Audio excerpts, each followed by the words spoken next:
Mata relawan Anies makin menggurita. Pemilu 2024 ini sangat berbeda dengan pemilu-pemilu sebelumnya.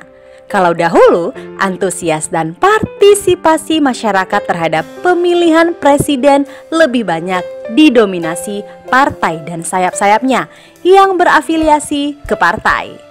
Seperti di Partai Golkar ada Kosgoro. Itu pun terbatas pada masa kampanye calon presiden. Demikian partai lainnya. Tujuannya jelas mendukung partai tersebut di setiap pemilu legislatif maupun eksekutif.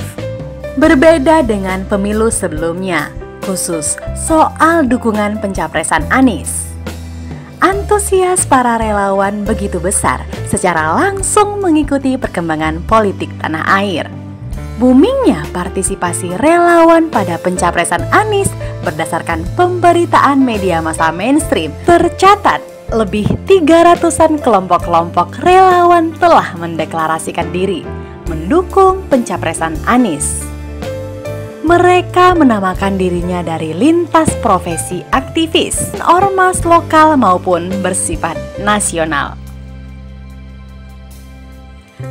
Pertanyaan, mengapa mereka muncul khusus mendukung Capres Anies? Apakah mereka punya hubungan langsung sebelumnya pada Capres ini? Atau mereka digerakkan secara kolektif?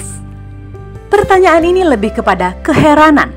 Kenapa kemunculan relawan Anies menggurita? Semua bisa terlihat saat Anies turun ke daerah-daerah. Sambutan nyaris bersifat histeria karena berjubelnya massa yang hadir mengeluh-elukan Pak Anies.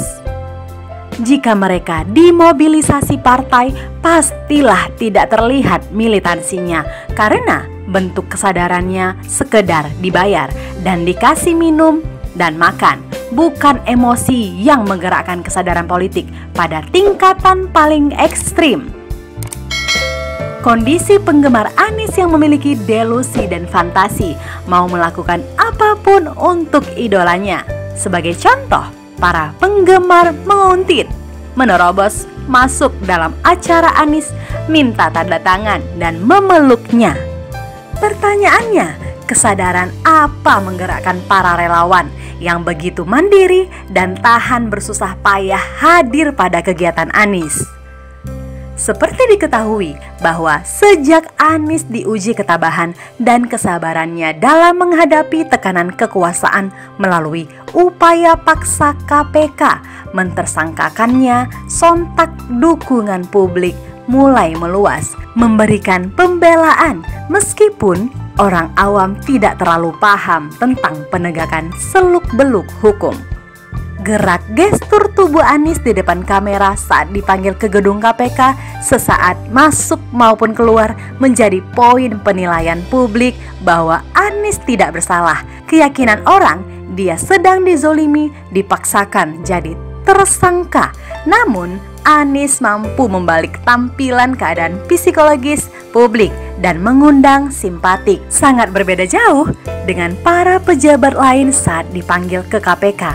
Tak nampak rona ia tidak bersalah, yang terlihat wajah ketakutan dan pucat saat mata kamera menatap gerak-gerik tubuhnya dibaca publik malah menimbulkan antipati.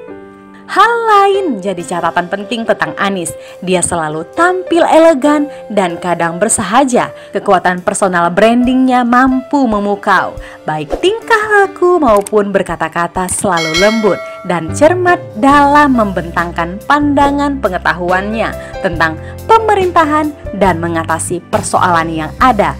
Ini terlihat saat dia ditanyakan soal ketimpangan dan krisis ekonomi rakyat. Dengan sederhana dan ringkas dia mengatakan, tegakkan keadilan untuk mendapatkan perubahan.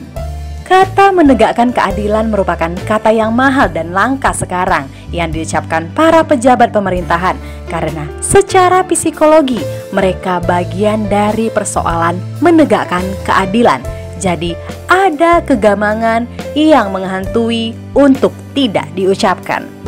Rakyat tahu Anies berani ucapkan kalimat tersebut karena ia sendiri telah membuktikannya dengan kerja soal kampung akuarium yang heboh.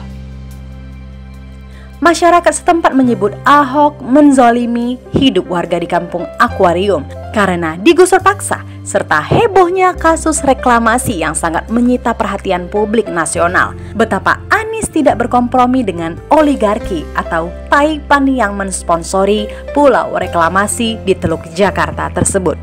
Dari rentetan demi rentetan peristiwa itu menjadi rekam jejak Anies, tumbuhnya kesadaran masyarakat seluruh tanah air bahwa Anies merupakan pengikat emosi kesamaan nasib, membuka dan menumbuhkan kesadaran baru.